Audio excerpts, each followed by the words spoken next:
السلام علیکم ورحمت الله وبرکاتو. الحمدلله ثم الحمدلله مسلمانان یو او بیا افغانان یو او د غیرت ټوټي یو ټول راټول شوي مشران کشران کوچنیان ټوله د الله تعالی کور ته څه ستونزه لري د زړه غټ ارمان شی دی ارمان د هدایت موضوع چې زموږ روان وځم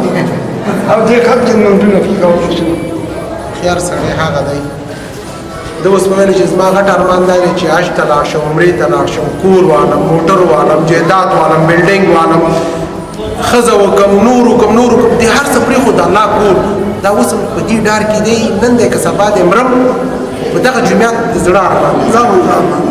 انشاءالله د صحیح حقوق بمبي کار شروع کوو او باقي کارونه یې تاسو ته ښیم چې کوم نوڅونه شوي دي او باقي څه شی پاتې دي دا د مسجد سر دی تاکاوې دی دې کې مدرسه ده دا جامع جومات ده شاوخوا دلته څو کوره دي دلته به یې موږ 200 کوره ګڼو 200 کوره ته خو رایشه که نه و ماما زه ته مخکې ګریوان وتړم اوس بیا یې هیله کړې دا ما یې پرېږده چې راشم افغانستان په غیرت